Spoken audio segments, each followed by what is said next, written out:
오늘 말씀은 출애굽기 13장 17절부터 14장 끝절까지 31절까지죠.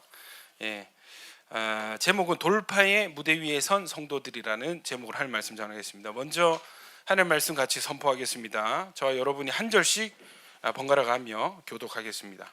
제가 먼저 읽습니다. 바로가 백성을 보낸 후에 블레셋 사람의 땅의 길은 가까울지라도 하나님이 그들을 그 길로 인도하지 아니하셨으니 이는 하나님이 말씀하시기를 이 백성이 전쟁을 하게 되면 마음을 돌이켜 애굽으로 돌아갈까 하셨습니다.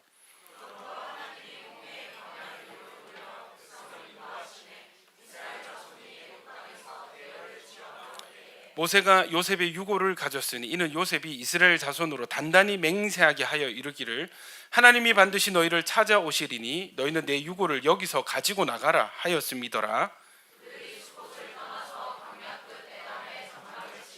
여호와께서 그들 앞에서 가시며 낮에는 구름 기둥으로 그들의 길을 인도하시고 밤에는 불 기둥을 그들에게 비추사 낮이나 밤이나 진행하게 하시니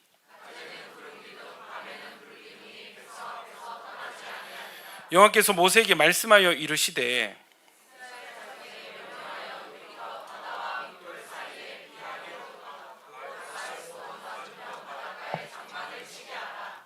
바로가 이스라엘 자손에 대하여 말하기를 그들이 그 땅에서 멀리 떠나 광야에 갇힌 바 되었다 하리라.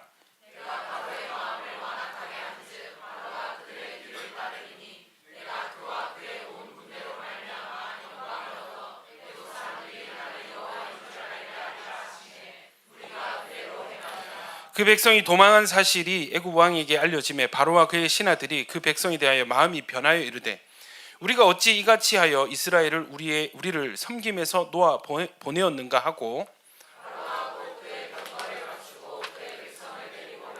선발된 병거 600대와 애굽의 모든 병거를 동원하니 지휘관들이 다 거느렸더라.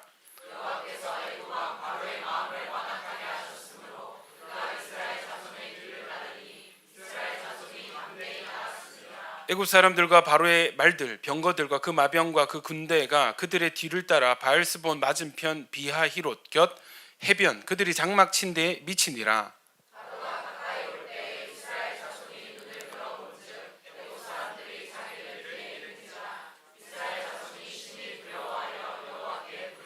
그들이 또 모세에게 이르되 애굽에 매장지가 없어서 당신이 우리를 이끌어내어 이 광야에서 죽게 하느냐?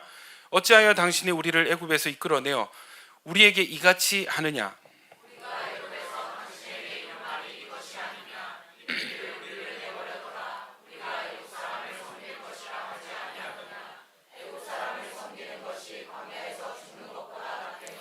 모세가 백성에게 이르되 너희는 두려워하지 말고 가만히 서서 여호와께서 오늘 너희를 위하여 행하시는 구원을 보라. 너희가 오늘 본 애굽 사람을 영원히 다시 보지 아니하리라. 여호와께서 모세에게 이르시되 너는 어찌하여 내게 부르짖느냐? 이스라엘 자손에게 명령하여 앞으로 나아가게 하고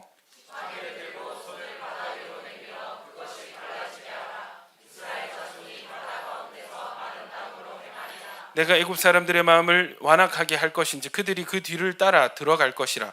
내가 바로와 그의 모든 군대와 그의 병거와 마병으로 말미암아 영광을 얻으리니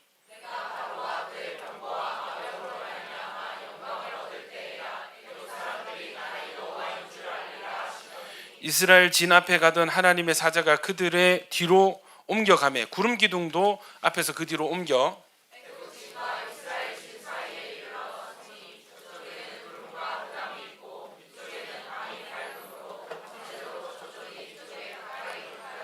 모세가 바다 위로 손을 내밀매 여호와께서 큰 동풍이 밤새도록 바닷물을 물러가게 하시니 물이 갈라져 바다가 마른 땅이 된지라.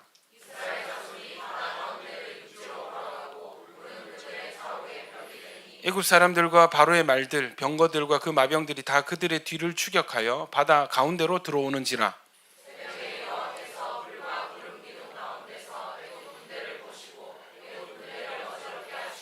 그들의 병거 바퀴를 벗겨서 달리기가 어렵게 하시니 애굽 사람들이 이르되 이스라엘 앞에서 우리가 도망하자. 여호와가 그들을 위하여 싸워 애굽 사람들을 치는도다.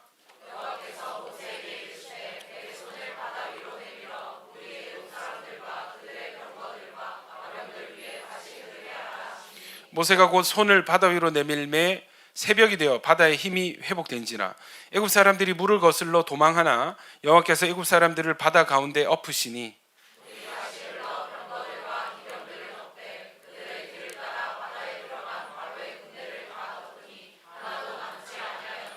그러나 이스라엘 자손은 바다 가운데를 육지로 행하였고 물이 좌우에 벽이 되었더라.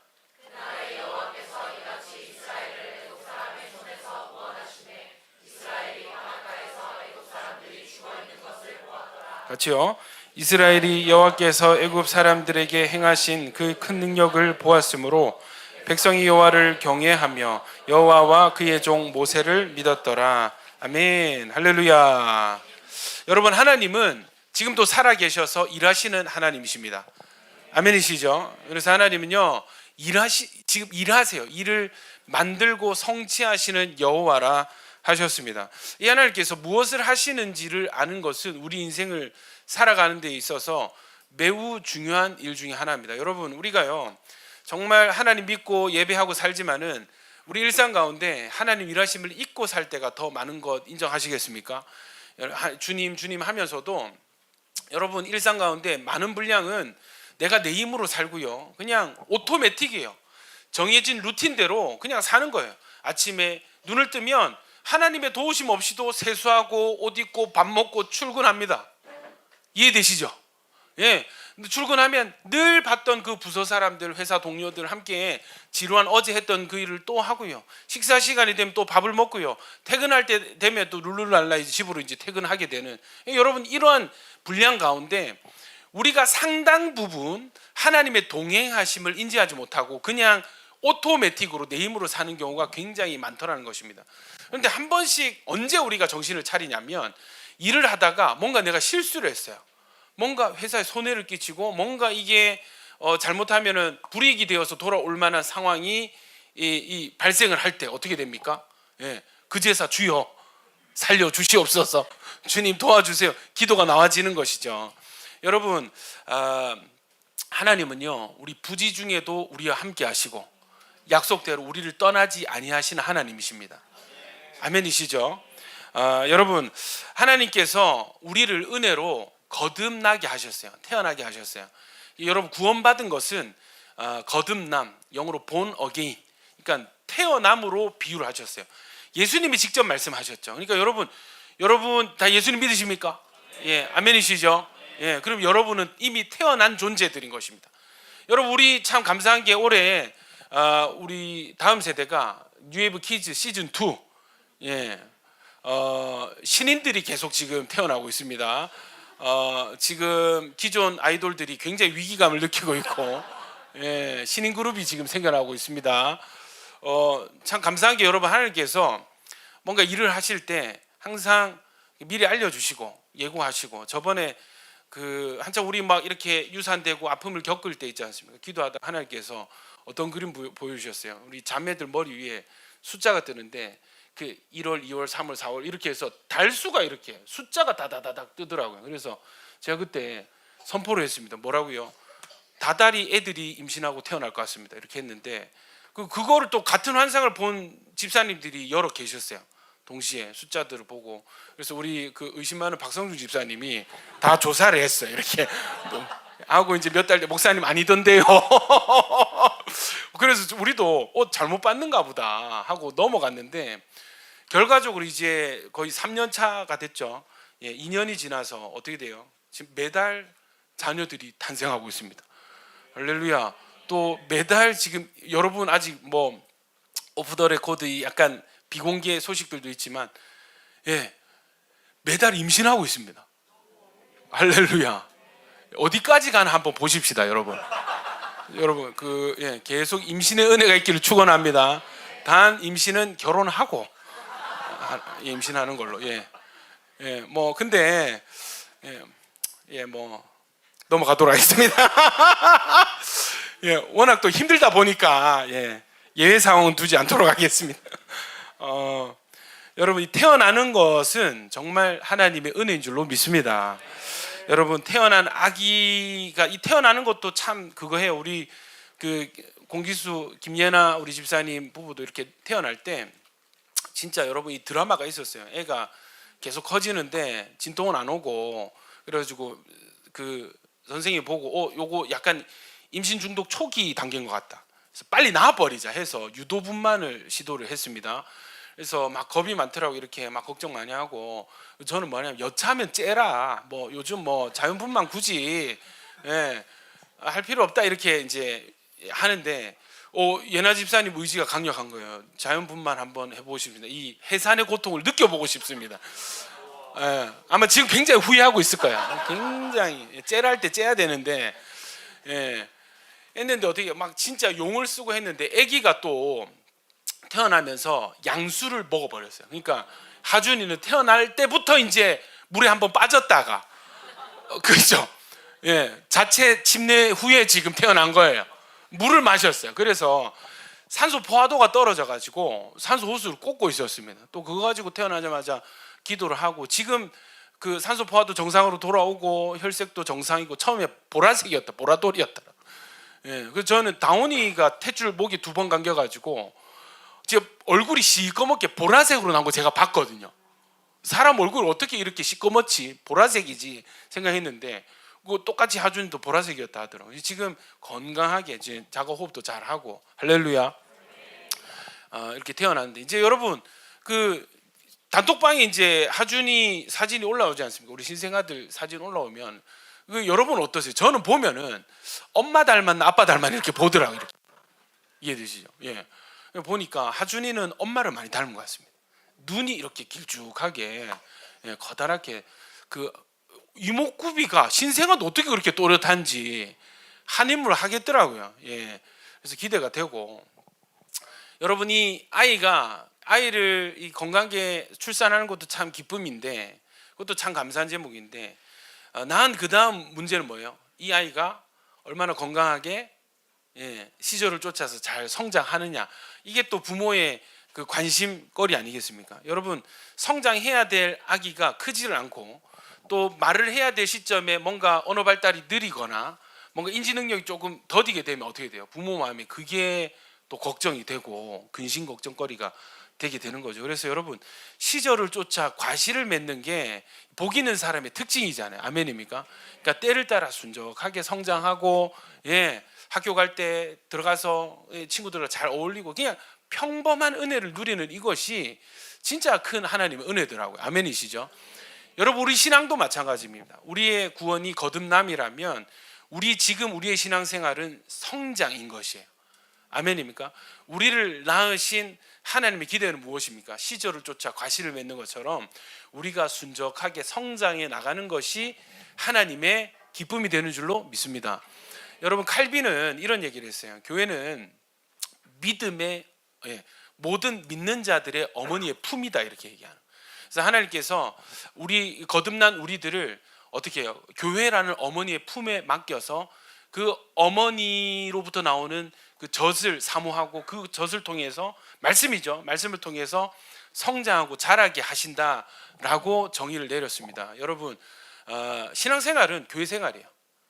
아멘입니까? 신앙생활을 위해서는 반드시 교회 생활이 수반이 되어져야 됩니다. 왜냐하면 하나님께서 우리를 공동체로 부르셨기 때문입니다.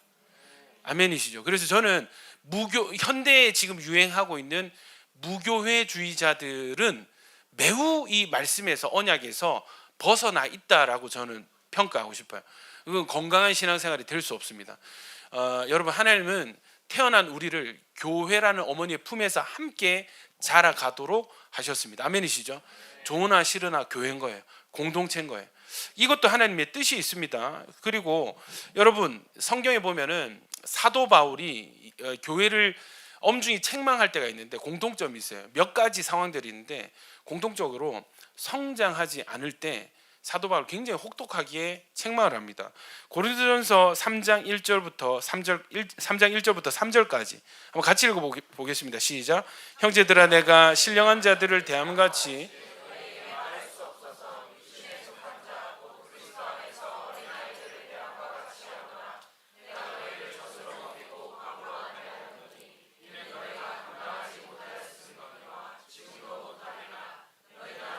육신에 속한 자로다. 너희 가운데 시기와 분쟁이 있으니 어찌 육신에 속하여 사람을 따라 행함이 아니려. 여러분 여기에 여러 가지 발달 단계가 나오는데 뭐 있어요? 보면은 신령한 자들 나오죠. 그 다음에 육신에 속한 자도 있고요. 그리스도 안에서 어린아이들이다 이렇게 평가를 합니다. 젖을 먹고 밥은 못 먹는다 하고 3절에 너희는 아직도 어디에? 육신에 속한 자다, 이렇게 평가를 하고 있어요. 히브리서 5장 12절부터도 제가 읽겠습니다. 때가 오래되었으므로 너희가 마땅히 뭐가 되어야 된다고요? 선생. 너희가 다시 하나님의 말씀의 초보에 대하여 누구에게서 가르침을 받아야 할 처지니 단단한 음식은 못 먹고 젖이나 먹어야 할 자가 되었도다. 이는 젖을 먹는 자마다 뭐라고요? 어린아이니 의의 말씀을 경험하지 못한 자요. 의의 말씀은 뭘까요? 적어도 이거는 위로 공감의 말씀은 아닌 거 아시겠죠? 의의 말씀, 이 옳은 말씀. 이거는 뭔가 좀 단단한 음식에 비유되는 거죠. 단단한 음식은 장성한 자의 것이니 그들은 지각을 사용함으로 연단을 받아 뭐라고요? 선악을 분별하는 자다. 무엇이 옳고 무엇이 그른지를 분별하는 자. 이게 장성한 자라는 거예요. 에베소서 4장 13절 같이 읽겠습니다. 시작. 아들을 믿는 것과 아는 일에 하나가 되어 온전한 사람을 이루어 그리스도의 장성한 분량이 충만한 데까지 이르리니. 할렐루야. 여러분 우리 교회 이 하나님을 아는 일과 믿는 일이 하나가 되어서 온전한 사람, 그리스도의 장성한 분량이 충만한 단계에 이르는 저와 여러분 되어지시길 축원합니다. 여러분 하나님은 은혜로 우리를 낳으시고 의의 말씀으로 우리를 성장시키십니다. 하나님의 목표는 그리스도의 장성한 분량. 그러니까 우리의 성장의 목표는 누구예요? 예수님인 거예요. 그러니까 우리는 계속 성장하되 여러분 우리가 출발이 다 다르잖아요. 저는 박근주고 사모는 이세령입니다. 태어날 때 환경도 다르고 믿는 시기도 다르고 받은 은혜도 달라요. 근데 함께 신앙생활을 같이 해나가고 서로 성장하다 보면은 여러분 같은 모습이 나와지는 것입니다. 뭐예요? 그리스도의 장성한 어떤 모습들이 나와지게 되는 것이죠. 여러분 뭐 예를 들어서 봅시다. 우리 캐나다에 있는 종욱이가 캐나다 어디 센터 처치에서 신앙생활하고 우리는 여기 부산에서 신앙생활을 하잖아요. 서로 떨어져 있어요. 지구 정반 반대편에 있습니다. 근데 여러분 한 말씀으로 이 같은 은혜 가운데 이렇게 말씀을 듣고 같이 이렇게 영적으로 성장하다 보면은 서로 만났을 때 서로의 모습 속에서 뭐를 발견해요? 예수 그리스도의 모습을 발견하게 되는 것입니다. 아멘이죠. 그래서 여러분 우리의 목표는 나로 시작해서 내가 더욱 나다워지는 것이 아니라 나로 시작했지만 나는 지워지고 나를 통해서 예수님의 모습이 드러나는 것이 신앙 성장의 목표라는 것입니다. 아멘이십니까? 여러분 영적 성장은요 끝이 없습니다. 멈추는 순간 그것이 바로 우리 믿음의 한계가 되죠. 그런데 우리는요 성장을 싫어해요. 변화도 싫어합니다. 여러분 하나님의 부르심은 그리스도의 장성한 분량까지 성장해라. 너희가 더 이상 젖을 먹는 자, 어린아이, 육신에 속한 자가 아니라 장성한 자가 되라, 선생이 되라 이렇게 말씀하고 있는데 여러분 큰 어려움이 있습니다. 뭐예요? 우리가 성장을 원하지 않습니다. 이 충돌이 있어요. 교회 안에 여러분의 신앙생활 안에 이 충돌이 있다고요. 이해되십니까? 목회자와 성도 안에 이 줄다리기가 있습니다. 셀장과 세론 사이에 이 줄다리기가 있습니다. 자, 그래서 제가 그 현대 뇌과학을 좀 리서치를 좀 해봤어요. 뇌과학 연구, 현대 뇌과학의 연구 결과 인간의 뇌의 특징 5가지가 있는데 비슷한 얘기입니다. 첫 번째, 한번 읽어볼까요? 시작. 뇌는 기본적으로 현상 유지를 선호합니다. 여러분 우리의 뇌는 기본 선택을 유지하려는 경향성이 있습니다. 새로운 환경과 새로운 선택은 대충 알아들으십시오. 전두엽 그리고 기저에 관련 회로의 부담이 커지게 합니다. 이해되십니까? 그러니까 새로운 상황을 맞닥뜨리면 우리 회는 이 부담이 가중이 되는 거예요. 스트레스로 느끼는 거예요. 자, 두 번째는 변화는 뇌 입장에서 에너지가 많이 들어가는 비싼 작업이라고 합니다. 그래서 뇌는요 무엇을 좋아하는가? 습관을 좋아합니다.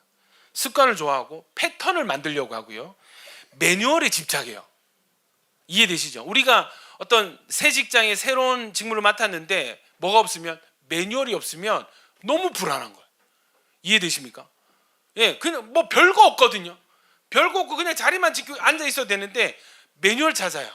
매뉴얼 찾는 겁니다. 저희 교회 오시는 그 성도님 중에 간혹 저희 교회 이제 한 번씩 목사님들 오실 때가 있는데 제일 먼저 찾는 게 뭘까요? 주보입니다. 주보 없습니까? 주보 한 장 주십시오. 그러니까 목사님 저희는 주보가 없습니다. 그럼 눈이 동그래져요. 다들 동그래져가지고 어떻게 교회 주보가 없냐고. 아 저희는 페이퍼리스, 예, 종이를 아끼려고, 예, 그 저희는 그 다 온라인으로 이렇게 다 제공을 합니다. 이렇게 얘기를 하면 아 그것도 괜찮네 이렇게 하세요. 아시는데 항상 주보 없는 걸 이제 아쉬워하시고, 예, 그걸 체크하시더라고요. 왜 주보를 찾을까요? 다른 모든 교회에서 주보를 주거든요. 이거 본인들 계속 주일 오면 제일 먼저 챙기는 뭐예요? 주보거든요. 그러니까 그 패턴이 깨어지니까 의아해 하시는 거예요.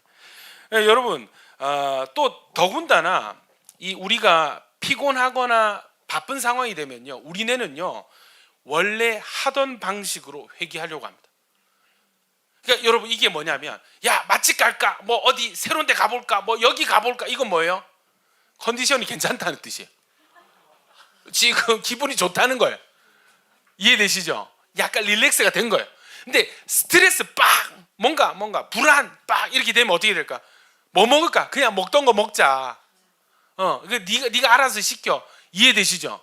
이게 뭐예요? 뇌가 이미 스트레스 상황 가운데 들어갔다는 증거입니다. 그래서 뇌는요, 뇌에게 있어서 이 변화는 굉장히 부담이 되는 상황이 된다고 해요. 세 번째, 도파민 예측 오차는 어려운 말이죠. 근데 전혀 어려운 말이 아닙니다.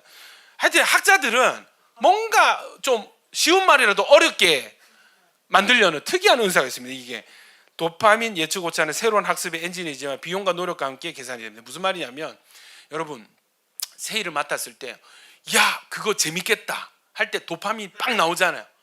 요거 하면 요렇게 되겠네. 이거는 어떤 새로운 일을 하는 데 있어서 원동력이 되지만 우리의 뇌는 그 도파민과 함께 뭐를 계산하냐면 기가 막히게 비용과 노력을 계산하려는 거예요. 이해되십니까? 그래서 야 한번 해볼까 하는 마음과 함께 요거 잘못되면 요렇게 될 수도 있겠는데 요걸 같이 계산해요. 언제 실행하게 될까요?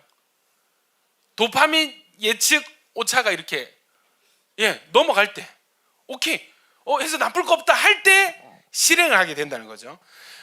여러분 그 예상되는 노력이 너무 크게 되면 보상 기대가 깎여서 새로운 시도를 거부하는 의사결정을 내린다고 해요. 그래서 새로운 것 이꼴 더 큰 불확실성 플러스 비용으로 코딩이 된다는 거. 이해되시죠? 그냥 아무렇게나 새 일을 하지 않습니다. 뇌는 결론이 뭐냐면 불리한 조건에서 회피를 선택하는 거예요. 안 할래. 불리한 조건 안 되겠어. 이해되죠? 그래서 뇌에게 익숙한 건 도전보다 뭐예요? 회피입니다. 신앙생활 잘 하다가요 한 번씩 청년들 잠수 타거든요. 왜 그럴까요? 지금 큰 스트레스 상황, 진도를 많이 뺐다는 거예요. 익숙하지 않은 환경에 오래 노출이 되었다는 거예요. 이해되시죠? 이때 뇌는 뭐를 끄집어낸다고요? 익숙한 것, 예전의 패턴 돌아가는 거예요. 아무것도 하기 싫어. 이게 주로 형제들 뭐예요? 방에 박혀서 게임하고 여자들은 쇼핑하고. 이해되십니까? 예, 보상회로가 돌아가는 것입니다.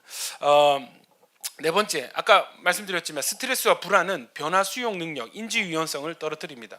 스트레스가 높으면 전두엽 기능, 작업 기능, 기억, 억제, 인지 유연성을 저하시켜서 새 규칙 적용과 전략 전환을 어렵게 만듭니다.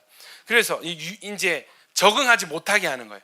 그래서 스트레스가 높은 환경에서는 성장 시도보다는 익숙한 루틴으로 복귀를 한다고 합니다. 다섯 번째, 손실 회피, 후회 회피가 변화 저항을 강화합니다. 이득보다 손실을 크게 지각하는 경향. 이게 이제 뭐라 하냐면 손실 회피인데 실패에 대한 과도한 두려움을 생각하시면 돼요. 이거 만약 해서 잘못되면 어떡해? 이해되시죠? 이게 뭔가 내 노력 기대한 것보다 뭔가 비용이 더 많이 들면 어떡해? 하는 요 생각, 손실 회피. 그래서 후회 관련 신호로 인해서 현상 유지 편향. 그냥 뭐 별게 있겠어. 하던 거 하자. 익숙한 거 하자라고 뇌는 결정을 내린다고 해요. 결론은 뇌는 변화를 싫어합니다. 안전을 추구합니다. 익숙한 것을 좋아합니다. 새로운 것 앞에서 항상 이제 불만은 뭐예요? 예전 기준이 튀어나오는 거예요. 내가 익숙한 기준들이 튀어나오는 거예요. 이해되십니까? 자, 그러면 하나님은 우리를 어떻게 인도하시는가? 400년간 이집트에서 정착하여서 잘 살던 히브리인들, 여러분, 어느 한 나라에 400년 동안 정착하면 어떻게 될까요? 몇 세대를 거듭나면서 어떻게 될까요? 완전히 그 지역에 동화되겠죠. 예, 여러분, 그 이민 1.5세대만 돼도 뭐예요? 어떤 문제가 있어요? 모국어를 까먹은, 한국어를 못. 외형은 한국인인데 한국말, 한국 문화 전혀 없어요. 스스로 정체성이 뭐예요? 나는 아메리칸, 나는 미국인이야. 이 정체성이 있어요. 한 세대만 거쳐도 400년 지났습니다. 한 4, 5세대 걸치겠죠. 어떤 일이 일어날까요? 거의 뭐 구분을 할 수 없는, 스스로도 그런 상태에 있는 사람들을 하나님이 아니다, 너희는 애굽에 있을 것이 아니다, 너희는 약속의 땅으로 가야 된다, 내 백성이다 해서 끄집어내십니다. 이주를 시키시는 거예요. 이스라엘 백성들이 좋았을까요? 불안했을까요? 불안했습니다. 편안했을까요? 스트레스였을까요? 이해되십니까? 그럼 하나님이 이 스트레스 상황 가운데 이 뇌들이 이 직면을 하게 되면 어떻게 된다고요? 익숙한 것, 회귀 본능, 이해되죠? 어떤 패턴, 알까요? 모를까요? 아세요. 그 강한 저항에 부딪힐 것을 하나님 아실까요? 모르실까요? 아시죠? 그런데도 계속해서 구름 기둥과 불 기둥은 어디로요? 전혀 가보지 않은 길로, 전혀 예측하지 못했던 길로 인도를 하십니다. 이 이스라엘 하나님, 우리의 하나님이시잖아요. 여러분, 우리 인생이요, 내일 어떻게 될지 모릅니다. 다음 달 어떻게 될지 모르고요, 내년에 어떻게 될지 모릅니다. 우리가 그런 얘기 했었잖아요. 부산대에서 시작했지만 우리의 끝은 부산이 아닐 것입니다. 아멘입니까? 어디로 어떻게 갈지, 어디에 있을지 아무도 모르는 거예요. 아멘입니까? 왜요? 이스라엘의 하나님이 우리의 하나님이시거든요. 하나님의 구름 기둥과 불 기둥은 계속해서 어디론가를 향해서 움직이십니다. 이동하세요. 우리와 하나님 사이 약속은 뭐예요? 무조건 가시는 대로 나도 따라가겠습니다. 이 전제가 구름 기둥과 불 기둥 사이에 맺어진 암묵적인 언약이거든요. 아멘입니까? 사랑하는 여러분, 자, 하나님의 구름 기둥이 어디로 움직이시는가? 광야입니다. 광야는요, 한 지역에서 다른 지역으로 이동할 때 거쳐가는 중간지대지 사람이 정착해서 살만한 지형이 절대 될 수가 없습니다. 왜 구름 기둥과 불 기둥일까요? 여러분, 이 한낮에 기온이 40도를 육박하는 뜨거운 사막입니다. 물이 없습니다. 밤이 되면 영하 이하로 떨어집니다. 그러니까 더워 죽을 수 있고, 목말라 죽을 수 있고, 배고파 죽을 수 있고, 또 추워서 죽을 수 있는 곳이 광야예요. 광야에서 몇 년 동안? 40년 동안 체류를 시키시는 거예요. 이해되시죠? 여러분, 하나님 실수일까요? 실수일까요? 나의 잘못된 선택일까요? 아니라는 것입니다. 정확한 길이었습니다. 정확한 지역이었습니다. 아멘이죠? 여러분, 우리 일상 가운데도 하나님께서 이 구름 기둥과 불 기둥 우리를 인도하시는데, 예측 불가의 장소로, 기대하지 않았던 곳으로, 기대하지 않았던 사람들을 만나게 하시고, 뜻하지 않았던 자리에 서게 하십니다. 여러분, 누구예요? 하나님이세요. 아멘입니까? 자, 심지어 이제 막 출애굽한 이스라엘을 어디로 인도하시는가? 바다 한가운데 앞으로 데려다 놓으십니다. 출애굽 루트가요, 숫곳, 여기 띄워주세요. 숫곳에서 발행하죠. 그리고 광야 끝 에담의 장막을 쳤다가 다시 어디로요? 바다와 믹돌 사이에 비하히롯, 바알스본 맞은편 바닷가. 이게 좀 전혀 감이 안 잡히시잖아요. 마찬가지 지도가 있습니다. 자, 지도. 자, 여기가 숫곳입니다. 숫곳 보이시죠? 고센 땅 옆에 숫곳. 여기에서 발행하는 거예요. 시작하는 거예요. 쭉 이동을 합니다. 예전에 여러분 그 시내산의 그 위치를 어디로 가냐면, 저도 이제 성지순례 여기로 갔어요. 어디로 갔냐면 저기 이제 고센, 저기 이집트 보이시죠? 저기로 가서 뭘 보냐면, 일단은 뭐 성지순례랑 전혀 상관없는 피라미드 봅니다. 전혀 상관이 없습니다, 여러분. 이 이스라엘 백성들이 그 피라미드 쌓은 거 절대 아니거든요. 그러니까 우리가 피라미드 보면 와 대단하다 했잖아요. 그죠? 예, 4,000년 전에도 이스라엘 백성들 와 대단하다 하면서 벽돌 구웠습니다.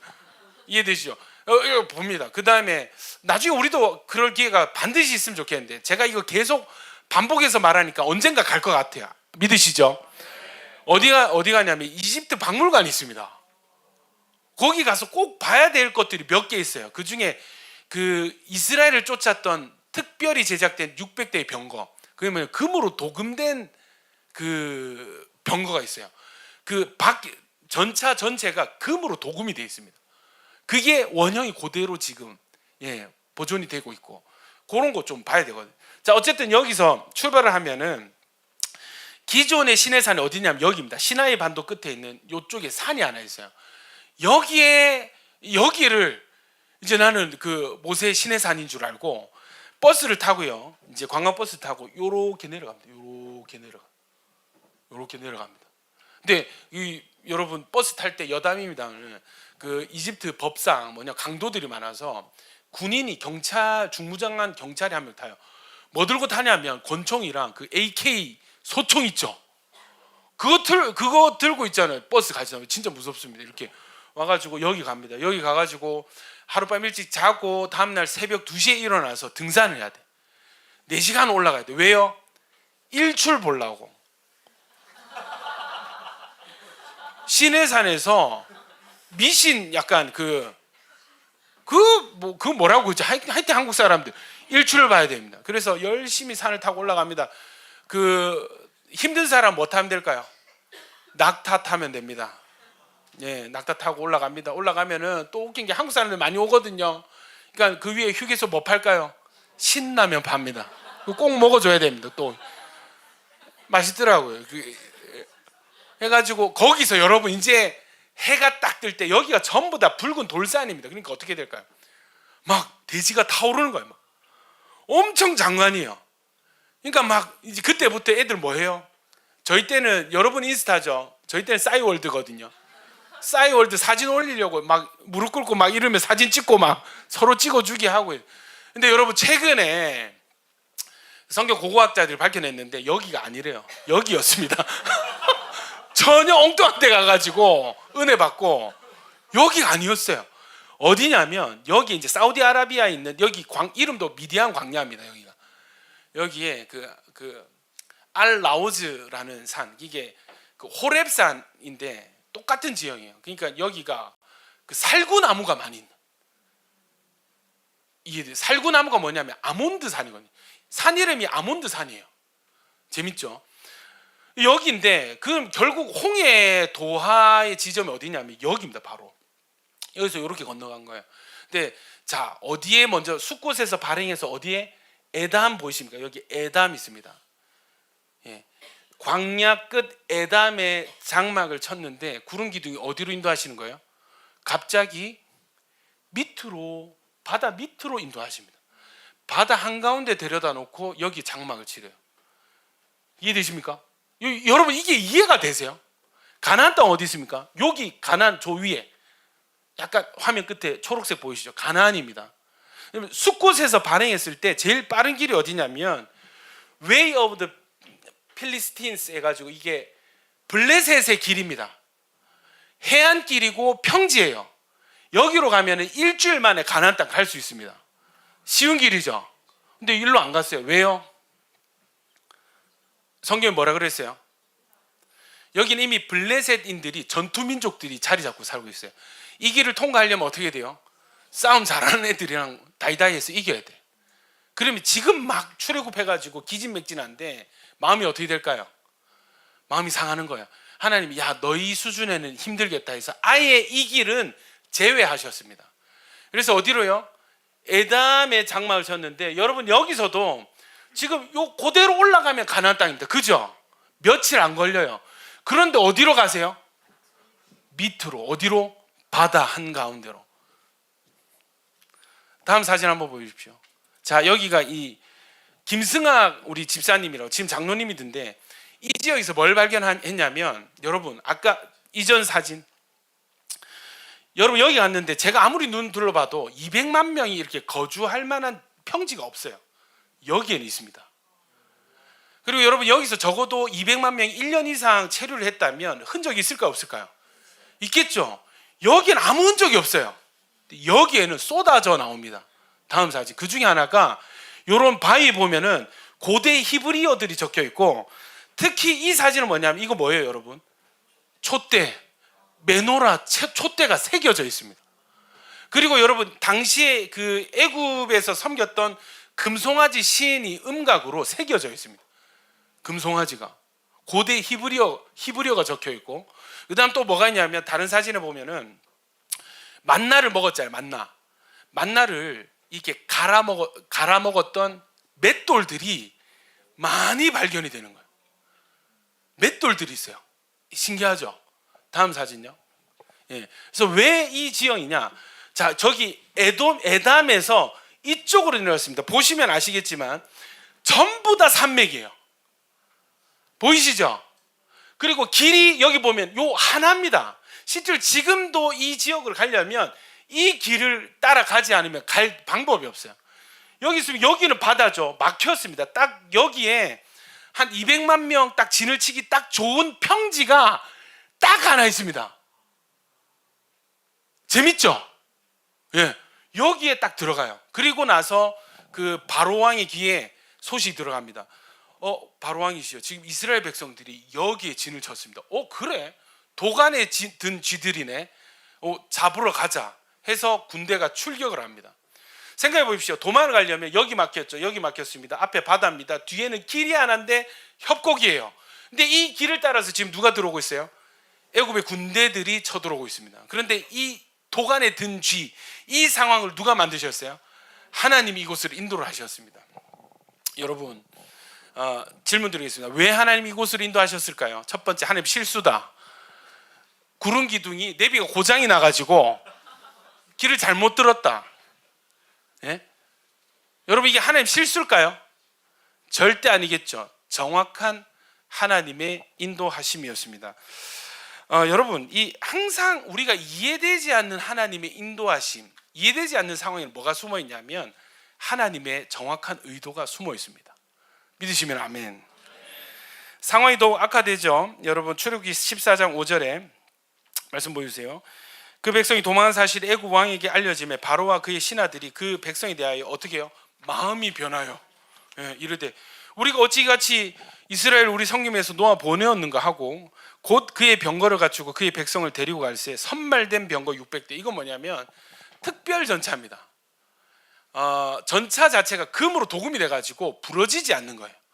이해되시죠? 애굽의 모든 병거를 동원하니 지휘관들이 다 거느렸더라. 여호와께서 애굽 왕 바로의 마음을 완악하게 하셨으므로 그가 이스라엘 자손의 뒤를 따르니 이스라엘 자손이 담대히 나아갔습니다.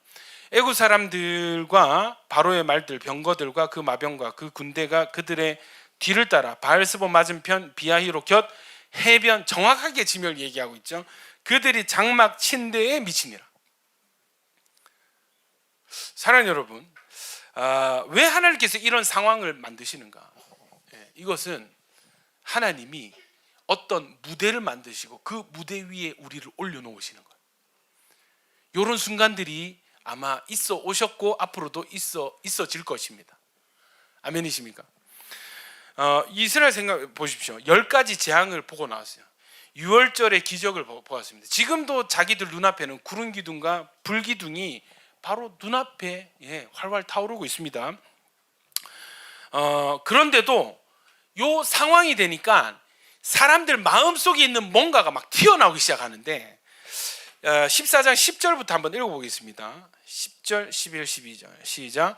바로가 가까이 올 때에 이스라엘 자손이 눈을 들어 본즉 애굽 사람들이 자기들 뒤에 이른지라. 이스라엘 자손이 심히 두려워하여 여호와께 부르짖고 그들이 또 모세에게 이르되 애굽에 매장지가 없어서 당신이 우리를 이끌어내어 이 광야에서 어찌하여 당신이 우리를 애굽에서 이끌어내어 우리에게 이같이 하느냐. 우리가 애굽에서 당신에게 이른 말이 이것이 아니냐. 이르기를 우리를 내버려 두라. 우리가 애굽 사람을 섬길 것이라 하지 아니하더냐. 애굽 사람을 섬기는 것이 광야에서 죽는 것보다. 여러분 재밌죠? 여러분 그 전까지 잘 따라왔잖아요. 그죠? 예, 엄청난 기적들을 이미 경험했습니다. 그죠? 예, 그런데도 또 예측 못한 어떤 상황이 다가오니까 어떻게 돼요? 뭔가 막 튀어나오기 시작하는. 여러분, 이 상황마저도 하나님의 정확한 의도입니다. 아멘이십니까? 이 상황이 되지 않으면 다들 양반이거든. 다들 신앙 좋은 척하고 잘 믿는 척하고 순종 잘하는 척하거든요. 우리는 그런 존재들입니다. 이해되시죠? 예. 나는 어떻게 해요? 상황 가운데 무대 위에 올려버리는 겁니다. 애굽에 매장지가 없어서 이 광야에서 우리를 죽게 하느냐? 우리를 좀 내버려 두라. 우리가 애굽 사람을 그냥 섬기면 우리가 노예로 살게. 예. 애굽 사람을 섬기는 것이, 노예로 지내는 것이 광야에서 죽는 것보다 낫겠노라. 예. 사랑하는 여러분, 이 새로운 환경에서 이스라엘 백성들의 이 뇌의 반응 보고 계십니까? 예. 현대 뇌과학의 연구 결과와 매우 동일합니다. 그죠? 새로운 환경 자체가 싫어요. 지금 노예로 있더라도 익숙한 애굽에서 먹던 음식 먹으면서 하던 일 하면서 사는 것이 좋지, 광야 나온 것도 짜증나는데 지금 급기 어떻게 돼요? 앞은 막혀 있고 애굽 군대까지 쫓아오니까 손실 회피가 작동하기 시작하면서 후회 회피가 자동적으로 일어나고 있죠. 차라리 애굽 사람들을 계속 섬길 걸. 왜요? 죽음의 위기라는 리스크가 예측이 되니까 차라리 이전 노예 상태가 훨씬 낫다. 그리고 어디를 찾아요? 애굽을 찾습니다. 애굽으로 돌아가자. 이거 뭡니까? 익숙한 환경 아닙니까? 예, 광야에서 죽는 것보다 차라리 애굽에서 노예로 살다 죽는 것이 낫겠다 판단합니다. 여러분, 이게 우리 뇌라는 거예요. 똑같죠? 똑같습니다. 재밌는 게 있습니다. 여러분, 새로운 직장 막 취업을 막 하고 나면은 어떻게 될까요? 아, 이 회사 너무 좋은 회사, 입사시켜줘서 감사합니다. 들어가면 어떻게 돼? 아, 예전에 있을 걸, 그냥 그대로 있을 걸. 안 그렇습니까? 진짜 그렇습니다. 우리가, 여러분, 이 이스라엘의 어떤 상황, 이 반응이 우리의 반응과 다를 바 없다는 거예요. 자, 이스라엘은요, 이후로도 하나님께서 어쨌든 홍해 결과를 아시지 않습니까? 홍해 바다 한가운데서 이스라엘 수장시킵니다. 근데 왜 이곳이냐? 한번 그 사진 한번 보여주세요. 참 재밌는 게 있는데,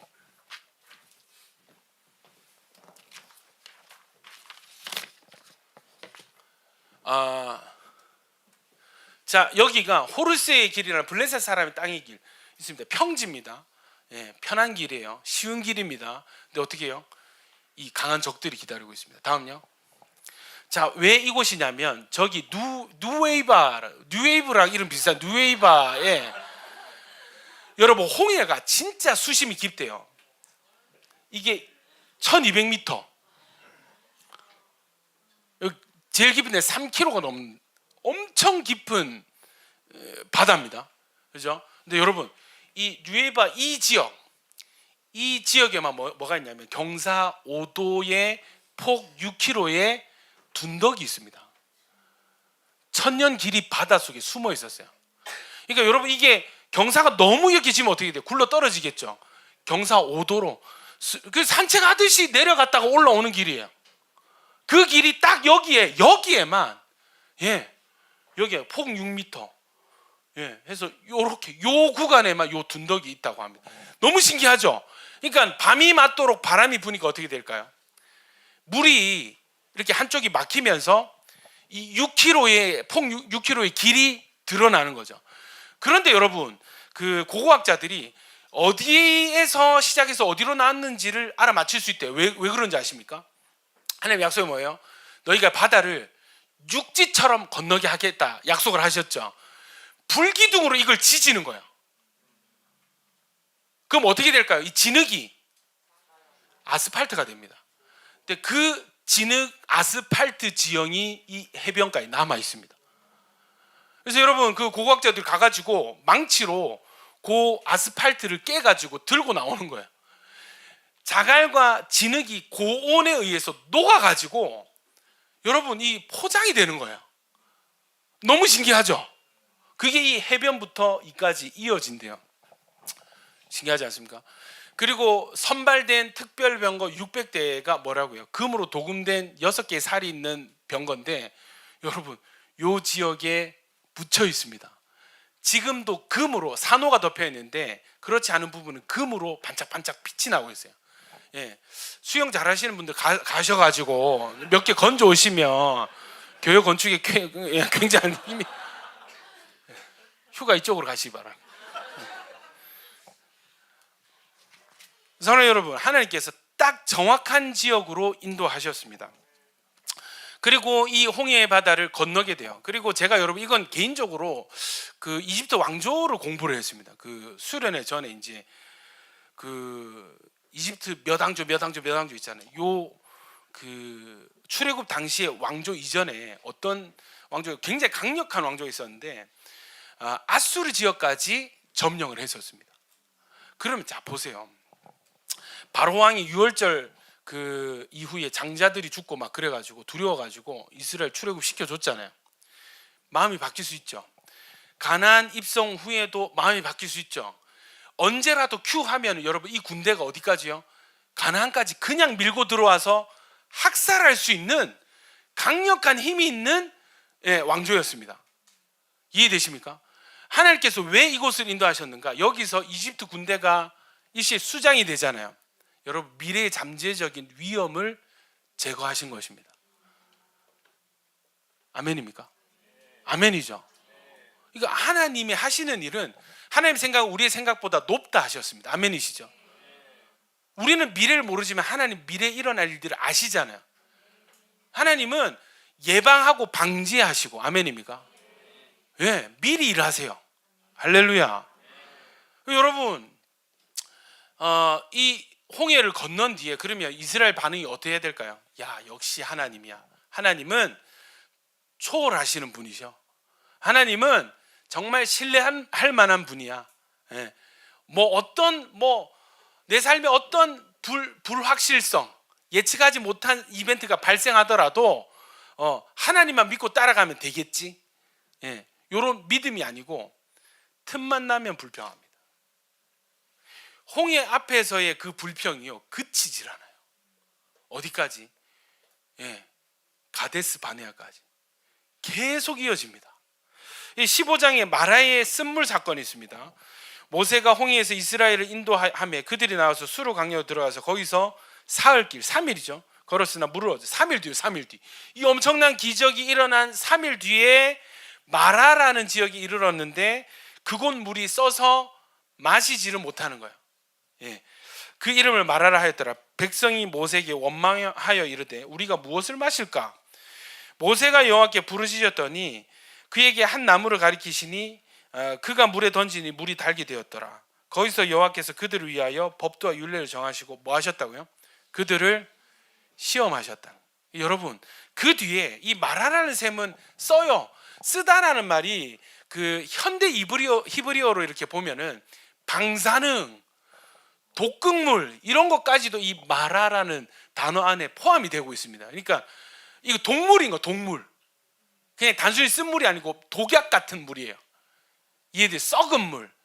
또 어떤 이제 고고학자들은 여러분 이 바다의 물들이 이렇게 용천이 돼가지고 이게 소금물일 가능성이 있다. 그렇게 주장하는 그런 실제로 그런 지형들도 있대요. 그러니까 어쨌든 이 물은 마시면 안 되는 거예요. 이해되시죠? 어떻게 해결하세요? 나뭇가지를 던져 넣으니까 물이 달아졌다 했습니다. 상태가 바뀌었습니다. 근데 이 사건이 뭐예요? 하나님이 사실은 이스라엘을 시험한 거였어요. 홍해 건넌 뒤에 야, 이제 너희 믿음 얼마나 성장했나, 얼마나 바뀌었나 한번 볼까 살짝 담궈본 거였습니다. 왜요? 그 다음 인도하시는 곳이 27절 보십시다. 그들이 엘림에 이르니 거기에 물샘 열둘과 종려나무 70그루가 있는지라. 거기서 그들이 그물 곁에 장막을. 여러분 처음부터 엘림으로 가면 되잖아. 물이 얼마나, 물샘이 12개가 있고요, 종려나무 그루가 70그루가 있답니다. 근데 여러분 이 성경의 숫자는 굉장히 중요한 의미를 가지고 있습니다. 이스라엘 몇 지파예요? 12지파죠. 물샘이 몇 개 있었습니까? 12개. 여러분 광야에서 장로가 몇 명 세워집니까? 70명 세워지죠. 예, 나무가 몇 그루 있어요? 그러니까 12지파에 70명의 장로가 세워질 것이 예언된 지형이었어요. 진짜 신기하죠. 그러면 마라를 통과해서 아예 거기 가서 불평할 일이 없도록 하시면 되잖아요. 하나님 우리를 불편하게 안 하시면 되잖아요. 그죠? 처음부터 엘림, 그죠? 하나님 절대 그렇게 안 하십니다. 절대로. 이유가 있을까요, 없을까요? 있습니다. 이유를 한번 읽어볼까요? 26절 한번 읽어보겠습니다. 시작. 이르시되 너희가 너희 하나님 나 여호와의 말을 들어 순종하고 내가 보기에 의를 행하면 내 계명에 귀를 기울이며 내 모든 규례를 지키면 내가 애굽 사람에게 내린 모든 질병 중 하나도 너에게 내리지. 아멘입니까? 이 말씀 하시려고 부른 거예요. 이 하나님을 가르쳐 주시려고 인도하신 거예요. 아멘입니까? 마라의 쓴물이 단물이 되게 하신 것처럼 여러분 우리의 질병도 치료하시는 하나님, 아멘이십니까? 상태를 바꾸시는 하나님이심을 경험하게 하려고 마라라는 무대로 인도하신 것이었습니다. 아멘이십니까? 자, 또 있습니다. 또 16장에 그 다음 장에 엘림을 떠나 엘림과 시내산 사이에 있는 신광야에 이르니 애굽에서 나온 후 둘째 달 15일이라 이스라엘 자손 온 회중이 그 광야에서 모세와 아론을 원망하여 이스라엘 자손이 그들에게 이르되 우리가 어디에서? 애굽 땅에서 고기 가마 곁에 앉아있던 때와 고기 가마 곁에 이거 어디 뭡니까? 예, 숯불갈비 아니겠습니까? 예, 떡을 배불리 먹던 때 여호와의 손에 죽었더라면 좋았을 것을 너희가 이 광야로 우리를 인도해내어 이 온 회중이 줄여 죽게 하면 문제가 일어났어요. 뭐예요? 가지고 나온 음식이 다 떨어졌어요. 배가 고파요. 아까는 물이 떨어졌죠. 물을 마셨죠. 이제 엘림에서 밥이 떨어졌어요. 바로 뭐가 나와요? 원망 나오고 또 뭐가 튀어나옵니까? 애굽이 튀어나옵니다. 익숙한 과거의 기준들이 튀어나와요. 그때 여호와께서 모세에게 이르시되 보라 내가 너희를 위하여 하늘에서 양식을 비같이 내리리니 백성이 나가서 일용할 것을 날마다 거둘 것이라 이같이 하여 그들이 내 율법을 준행하나 아니하나 내가 뭐 한다고요? 시험하리라. 이것마저 뭐였습니까? 시험이었습니다. 테스트였습니다. 이스라엘 백성들이 지금 이거 시험인지 알까 모를까요? 모르는 거예요. 하나님 의도를 알았으면 어떻게 했을까요? 우리가 믿는 하나님은 바다를 가르시는 하나님께서 애국 군대를 전멸시키신 그 하나님께서 물을 바꾸신 그 하나님께서 이 광야에서 우리를 죽이실 리가 없다. 아멘입니까? 뭐 할까요? 기도하고 돌파의 공식 뭐예요? 묻고 듣고 순종하고 그거 했겠죠. 근데 뭐 했어요? 원망하는. 근데 여러분 원망은 그냥 합니까? 아니요. 판단이 먼저 있습니다. 내 판단, 우리 뇌의 판단, 내 잘난 뇌의 결론 이해되십니까? 자, 여러분 17장에도 또 나옵니다. 또 르비딤의 장막을 쳤으나 백성이 마실 물이 없는지라 백성이 모세와 다투어 이르되 우리에게 물을 주어 마시게 하라. 모세가 그들에게 이르되 너희가 어찌하여 나와 다투느냐 너희가 어찌하여 여호와를 시험하느냐. 거기서 백성이 목이 말라 물을 찾으매 그들이 모세에 대하여 원망하여 이르되 당신이 어찌하여 우리를 어디에서? 애굽에서 인도해 내어서 우리와 우리 자녀와 우리 가축이 목말라 죽게 하네. 여러분 모세가 지금 이스라엘 백성 죽이려는 거예요? 아니죠. 근데 이 이스라엘 백성 계속 뭘 얘기해요? 애굽에 있을 걸 죽이려고 데리고 나왔구나. 이해되십니까? 이런 걸 뭐라고 하냐고 따라합시다. 왜곡. 실제 상황과 전혀 다른 나의 결론 뭐라고요? 왜곡입니다. 왜곡입니다. 이 왜곡이 있습니다, 여러분. 특히 과거에 상처가 있는 사람들은 왜곡이 심해요. 좋은 의도로 야 오늘 뭐 밥 한번 먹으러 가자. 내가 밥 살게 맛있는 거 살게. 그러면 나에게 호의를 베푸는구나 이렇게 좋게 여기는 또 뭘 시키려고 저 목사가 또 무슨 일을 시키려고 밥을 먹이지. 이해되십니까? 뭐예요? 왜곡입니다. 야 이거 못 말립니다 여러분. 왜곡 심한 거 이거 못 말립니다. 특히 우리 며느리 여러분, 시어머니들이 왜곡이 있으면 어떻게 될까요? 말도 못하고 저항도 못하고, 그렇죠? 사람 미치게 하는 겁니다. 사람 미치는 겁니다. 그냥 편하게 그냥 있잖아요. 예, 편하게 그냥 이렇게 하는 게 그게 참, 예, 어떤 관계의 행복인데, 신경을 써야 돼요. 내가 이 말을 하면 어떻게 받아들일까, 또 이 말을 할까 말까, 긴장돼 있는 그거 있지 않습니까? 예? 혹시 또 내가 이 말을 했는데 이상하게 받아들이진 않을까, 요렇게 생각하는 거 아닐까, 요런 거, 요런 상황 자체가 싫잖아요, 여러분. 그렇지 않습니까? 여러분, 왜곡, 우리의 왜곡. 근데 여러분, 사실은 이 상처나 이렇게 내적 치유 핵심이 뭐냐면, 여러분, 우리가 받은 상처는 또 우리가 누군가에게 제공했던 상처가 될 수 있습니다. 그러니까 완벽한 의인 피해자는 없는 거 아시죠?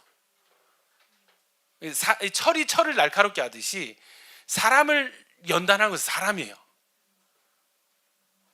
여러분, 진짜 치유 안 된 사람은 뭐냐면 그냥 마냥 나만 피해자인 거죠. 나는 항상, 그죠? 피해자. 근데 여러분, 입장을 바꿔서 내가 어떤 상황에서 내가 가해자일 수 있단 말이에요. 이해되시죠? 이 관점이 견지가 안 되면 답이 없습니다. 관계는. 사랑하는 여러분, 하나님께서 계속 이 불편한 상황 가운데로 이스라엘 인도하세요. 처음 가본 곳으로 인도하시고 그들의 기대를 번번이 어긋나세요. 말하다 샘이다 그러면 물이 시원하고 맑아야 되잖아. 써요. 이해되십니까? 왜 그럴까요? 왜 그럴까요? 그리고 그 다음 코스는 또 물이 너무 많아. 이거 뭐지? 여러분, 정확한 하나님의 의도가 있습니다. 하나님은 계속해서 우리를 다려보고 계세요. 우리를 시험하시는 것입니다. 급기야 가데스 바네아에서 어떻게 돼요? 12정탐꾼의 말을 듣고 10명의 정탐꾼의 이 믿음 없는 이 불평을 온 백성들이 받아가지고 뭐라고 하냐, 민수기 14장 2절에 이스라엘 자손이 다 모세 아론을 원망하며 온 회중이 그들에게 이르되 우리가 애굽 땅에서 죽었거나 이 광야에서 죽었으면 좋았을 것을 어찌하여 여호와가 우리를 그 땅으로 인도하여 칼에 쓰러지게 하려 하는가? 우리 처자가 사로잡히리니 애굽으로 돌아가는 것이 낫지. 또 뭐 튀어나옵니까? 애굽 튀어나옵니다. 야,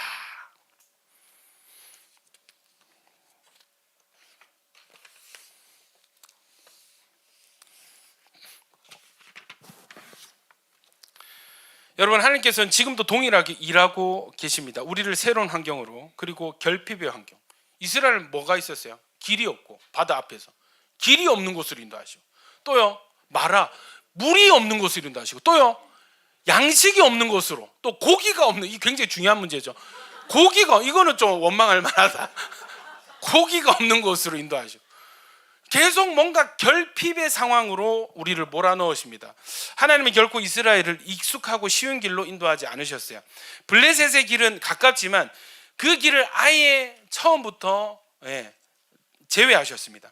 앞에는 바다, 뒤에는 산맥, 애국 군대가 뒤를 쫓아오고, 그리고 앞에는 막혀있는 딱 가두어진 도간으로 몰고 가셨습니다. 왜요? 하나님이 길을 모르셔서가 아니죠. 하나님은 돌파의 무대를 만들고 계십니다.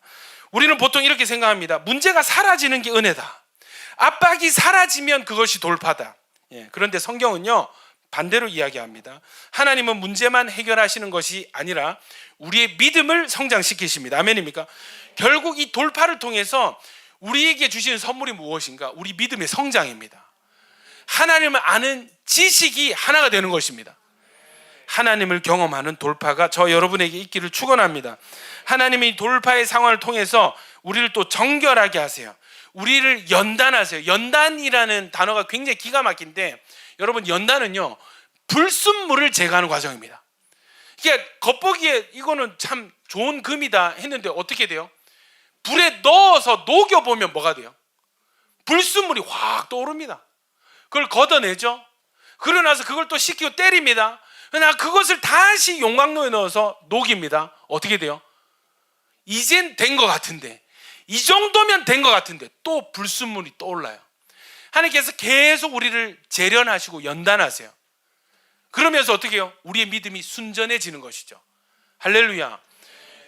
여러분, 이스라엘의 진짜 문제, 그들 안에 그들도 인지하지 못한 불순물이 숨어 있습니다. 무엇이었을까요? 여러분, 사실 한번 따라해요. 진짜 문제는 문제가 무엇인지 모르는 것이 문제다. 문제가 뭐라고요? 문제가 무엇인지 모르는 게 문제. 왜요? 아직 용광로에 넣지 않았거든요. 반짝반짝 어느 정도 빛이 나거든요. 그러니까 뭐예요? 연단이 필요 없는 금이라 생각합니다. 순금이라 생각합니다. 순금인지 아닌지는 뭐 해보면 알아요? 넣어보면 압니다. 녹여보면 압니다. 여러분, 이스라엘의 문제는요, 바다가 아니에요. 군대도 아닙니다. 진짜 문제는 몸은 광야에 있지만 마음은 여전히 어디에? 애굽에 있다는 것입니다. 몸은 출애굽했는데 마음은 뭐예요? 여전히 애굽의 노예로 묶여 있습니다. 몸은 자유인데 몸은 자유했는데 마음은 어떻게 해요? 노예 상태입니다. 노예 상태. 이걸 이스라엘 알아요, 몰라요? 모르죠. 그러니까 하나님 계속 시험하신다고요. 계속 두드리시고 계속 녹이신다고요. 이 과정을 모르는 것입니다. 근데 여러분, 진짜는 뭘까요? 깨달아야 되는 거예요. 그 진짜는 어디에서 드러날까요? 하나님이 세팅하신 그 돌파의 무대 위에서 상황 속에 딱 집어넣으면요, 금을 불 속에 집어넣으면 또 오르듯이 상황 속에 들어가면 진짜가 튀어나와요. 뭐가 진짜예요? 여러분, 은혜 받고 아멘 하는 그거는 가짜입니다. 이해되십니까? 설교 끝나고 셀 나눔할 때 번지르르 얘기하는 그거 가짜일 수 있습니다. 진짜는 뭔지 아세요? 상황 속에 집어넣으면 돼. 내가 믿었던 사람이 나를 배신하고 내 계획이 망가지고 관계가 틀어지고 건강이 상하고, 여러분, 상황 속에 불 속에 집어넣으면요, 나도 몰랐던 내 안에 있던 실제하던 불순물들이 인지되어지고 확인되어진다는 것입니다. 여러분, 이것이 하나님의 시험입니다. 왜 돌파의 무대를 마련하시는지 아시겠죠? 여러분, 그렇게 하지 않으면 우리는 불순물 편이에요. 우리는 애굽의 편입니다. 하나님 편이 절대 될 수가 없는 것이죠. 여러분, 하나님은 그래서 우리 뇌가 싫어하는 새로운 환경으로 인도하시고, 새로운 순종 앞에 서게 하시고, 또 새로운 인도하심 속에서 새로운 헌신으로 도전하십니다. 자꾸 예전의 방식과 내가 익숙한 것을 추구하고 있습니까? 그렇다면 여러분의 성장은 이미 오래전에 멈춘 것입니다. 돌파는 바로 이러한 스트레스 상황 가운데, 불안한 상황 가운데 돌파는 시작이 됩니다. 말씀을 마무리하겠습니다. 출애굽기 14장 13절 같이 읽겠습니다. 시작. 모세가 백성에게 이르되 너희는 두려워하지 말고 가만히 서서 오늘 너희를 위하여 행하시는 구원을 보라. 너희가 오늘 본 애굽 사람을 영원히 다시 보지 아니할.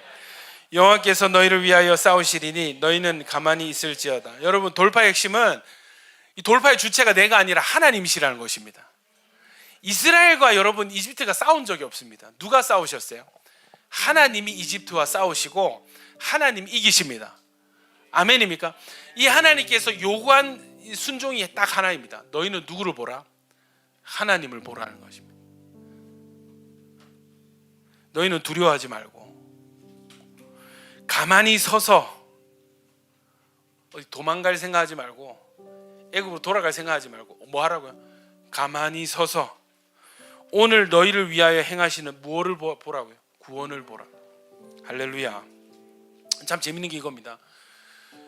오늘 너희를 위하여 행하시는 하나님의 구원을 보라 하시죠. 예. 너희가 지금 보고 있는 애굽 사람은 영원히 다시 보지 않을 것이다. 아멘입니까? 여러분, 우리가 승리하시는, 구원하시는 하나님을 볼 때 지금 문제는 사라집니다. 다시 그 문제는 일어나지 않을 것입니다. 아멘입니까? 근데 우리가 계속 문제를 바라보면 어떻게 될까요? 구원하신 하나님을 놓치게 되겠죠. 여러분, 여호와의 약속은 무엇이냐? 너희를 위하여 내가 싸울 것이다. 너희는 가만히 있을지어다. 돌파의 핵심은 여러분 순종입니다.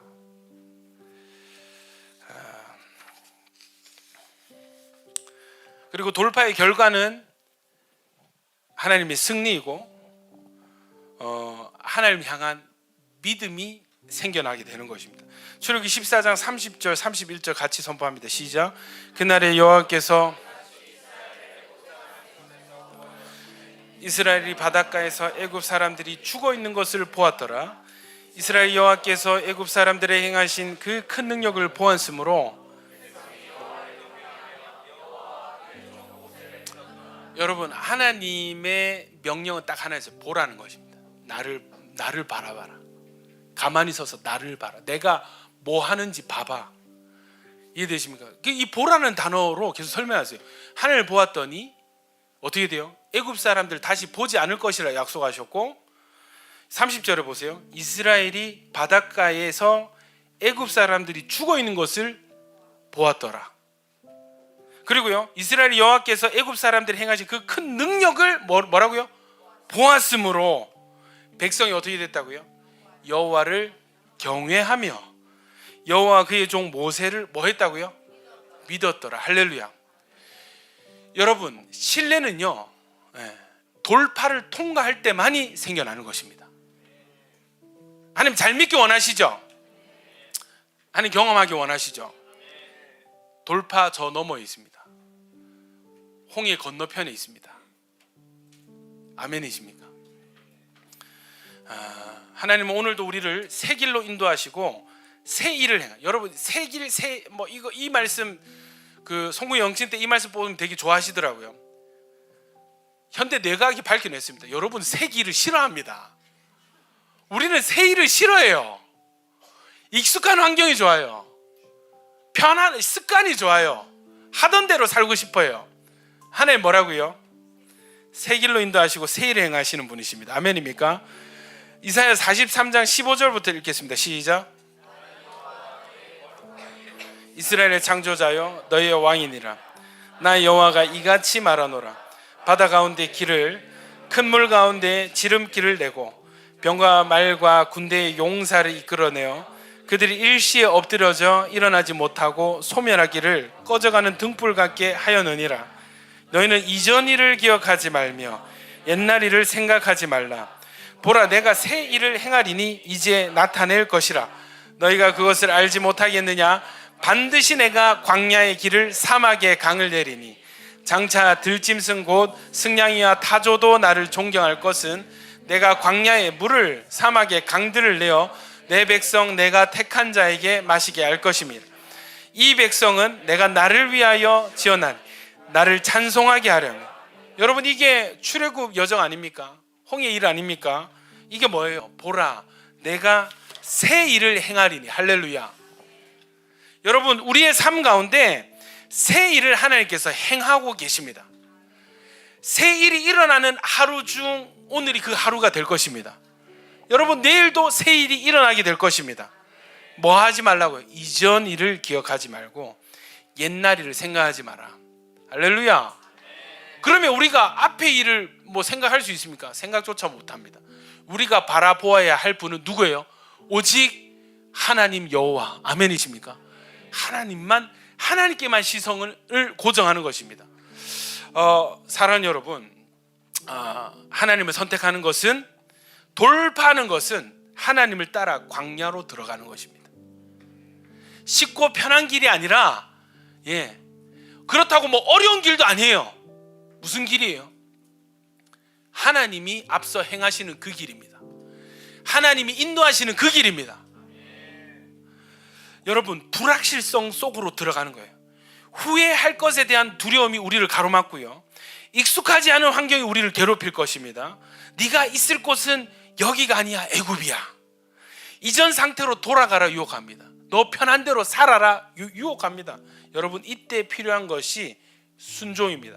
내 생각, 내 두려움, 내 판단대로 말하고 행동하는 것이 아니라 나를 그 불편한 광야에 계속 내버려 두는 거예요. 왜요? 구름 기둥이 광야에 있으니까. 여러분 나를 지금 불안하게 하는 그 바다 앞에 나를 내버려 두는 거예요. 가만히 서서. 왜요? 구름 기둥이 바다 앞에 머물고 있거든요. 아멘입니까? 여러분 철저하게 내 뇌와 싸워서 이기셔야 됩니다. 아멘이죠? 내 뇌와 싸워야 돼요. 내 반응과 싸워야 됩니다. 이 쉬울까요? 어려울까요? 어렵습니다. 여러분 반대로 왜 어렵습니까? 왜 어렵습니까? 왜 어려울까요? 왜? 그만큼 여러분 철저하게 여러분 뇌에 순종하며 살았거든요. 섬기는 분이 하나님이 아니었던 거야. 내 뇌였다. 내 편안함, 내 판단, 내 결론. 여러분 이건 하나님 섬기는 게 아닙니다. 자기 숭배입니다.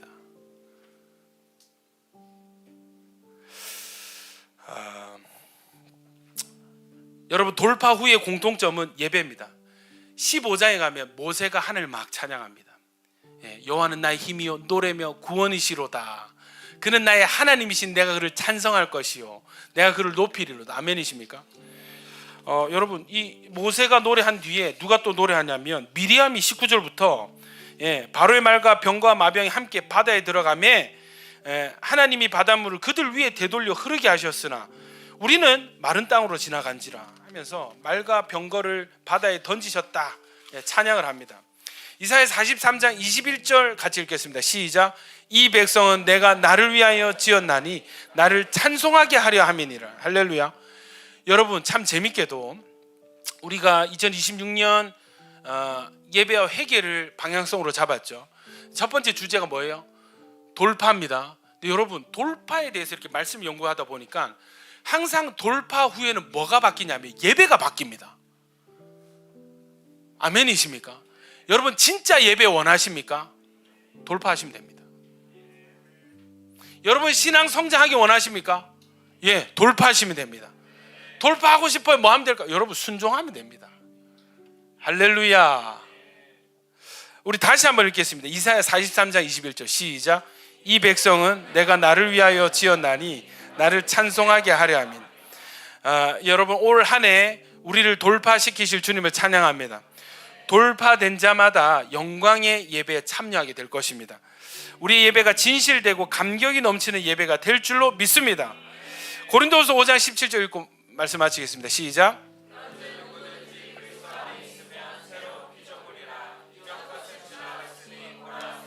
한 번 더 시작. 그런즉 누구든지 그리스도 안에 있으면 새로운 피조물이라. 이전 것은 지나갔으니 보라 새 것이 되었도다. 할렐루야. 우리는 새로운 피조물입니다. 하나님은 새 일을 행하시는 분이십니다. 할렐루야. 여러분 돌파는 선택이 아닙니다. 돌파는 순종입니다. 하나님 누구와 싸우셨어요? 계속 애굽으로 돌아가려는 자기 뇌를 따라 살아가려는 이스라엘 백성들과 계속 줄다리기 하십니다. 여러분 돌파하십시오. 이전의 습관들 벗어 던지고 내 왜곡의 패턴 벗어 던지고 내 습관 부인하고 새 일로 새 길로 나아가십시오. 우리의 예배가 바뀌어지게 될 것입니다. 우리 같이 한번 기도하겠습니다. 하나님 지금도 우리를 인도하시는 돌파의 하나님께서 계속 의도하지 않은 기대하지 않았던 상황으로 나를 인도하시는데 하나님 그 속에서 정확한 하나님의 의도를 하나님 깨닫게 하여 주시옵소서. 하나님 이것이 나의 돌파를 위한 무대인 것을 인정하고 하나님 이전의 반응이 아니라 하나님 이제는 믿음의 반응으로 순종의 반응으로 나아가게 하여 주시옵소서. 우리 뇌와 싸워 이길 수 있는 힘을 주십시오. 믿음을 더하여 주십시오. 우리 같이 한번 주여 외치고 들은 말씀 기억하면서 기도하겠습니다. 주여